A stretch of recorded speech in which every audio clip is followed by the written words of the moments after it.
Good morning and welcome to Radio Friends on Wednesday, December the 27th. We're between Christmas and New Year's, and you know what? We're also in the flu season.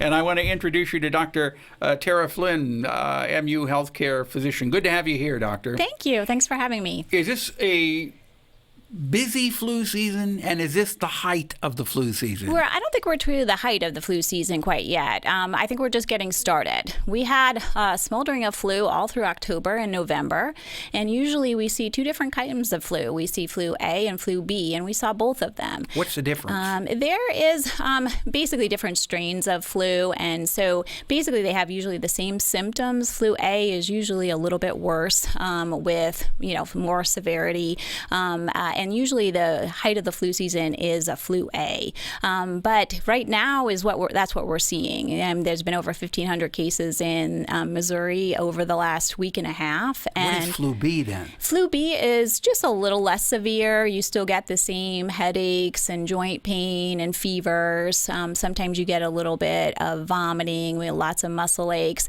but usually it doesn't last as long or isn't as severe to send people to the hospital. Now, if you got the flu shot, what are your chances of still contracting the flu?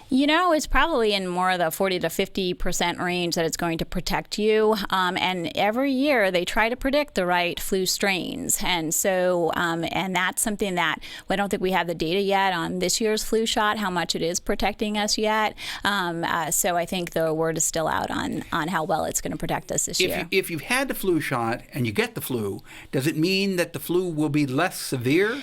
That's our hope. And usually clinically, when I see people, it usually is. It is usually a little less severe. When do you know that it's time for you to go to the doctor if you've got the flu? Well, I think when you have a significant illness that could affect your immune system, when you like asthma or other things that could impact and make a worse flu case for you, those people should go in earlier because that's the window of opportunity to take the medicine, Tamiflu. But many of us can just ride out the flu, and we want to tell people to stay home when they're having fevers, and we'd like them to be fever-free for 24 hours before going out and back to work and things like that. But so you could buy Tamiflu over the counter? No, Tamiflu is a prescription. So in order to take Tamiflu, you have to see the doctor? Right. Okay. But what I'm asking you is, how do you know when it's severe enough that you should go, or if you can just ride it out? Well, I think a lot of things it would be if you're having trouble breathing, if you're dehydrated, you might be lightheaded. So, when you're elderly too, you can be confused. So family members could worry about you. So any of those kind of things. Go see the doctor. Yeah, go see the doctor. Do you feed a fever, starve a cold, or you starve a fever and feed a cold? I think in general, it's always good to stay hydrated. That would be our recommendation. And then treat the fever if you feel like it's going to lead to dehydration. So in general, I don't know that I have a great answer for that. Okay. All right. But if people want more information on this, they can call Mizzou Urgent Care. Yes. Or go online. Okay. What's the web address? You can go to MU and go to their website and look for Mizzou Urgent Care, or you can call 882-1662. Okay. Dr. TARA FLYNN, thank you so much for coming by.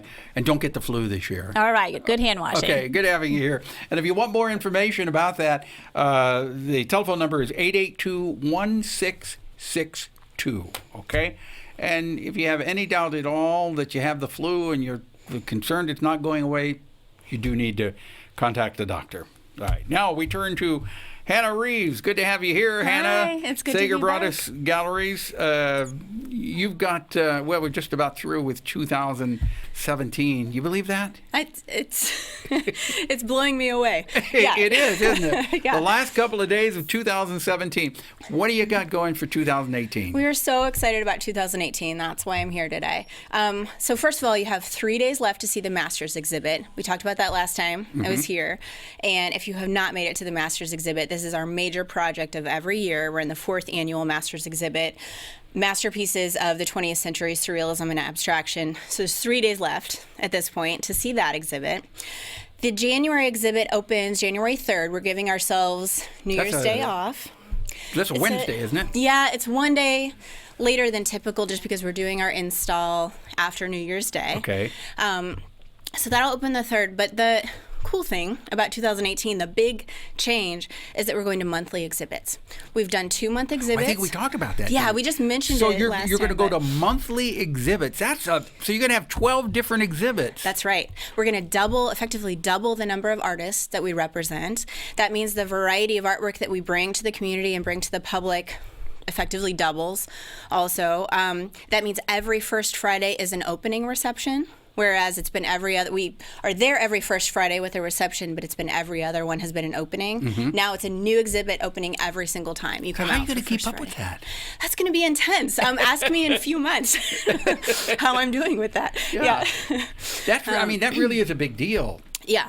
Yeah, it's really, it's just increasing what we bring to the community. So we're really excited about that. We've actually got everything, as of today, we've actually got everything booked all the way through 2018. Well, congratulations. Yeah, that was a big project in and of itself. Yeah, so that's a part of the weight is off your shoulder. That's right. That you know what you're going to be doing, but then you have to take down and put up the new one each month. Twice as frequently, yeah.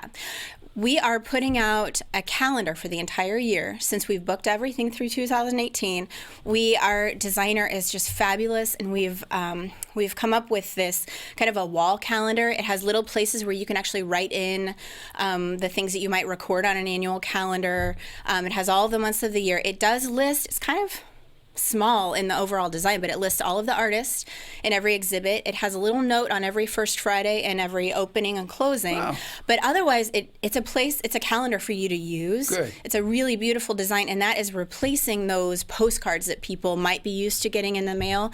We're going to kind of decrease, we hope, paper waste. I think sometimes those postcards are maybe a nice reminder, but I think a lot of them just get tossed. Yeah. So this will be a calendar that people can keep up all year long. That's right. And you can just do one glance at it and you know what's coming up. Yeah, it can inform you about how to take advantage of the programming that's going on at Sacred Braudis, but also it's just a functional calendar that you can use. So the people who are on our mailing list can watch for that in place of the postcard. They're going to be available at the gallery also, so people can pick one up. And if somebody wants to join our mailing list, they should email me, Hanna@sacredbraudisgallery.com, and I'll add them, and then they can get that calendar. Okay, so big things are happening in 2018.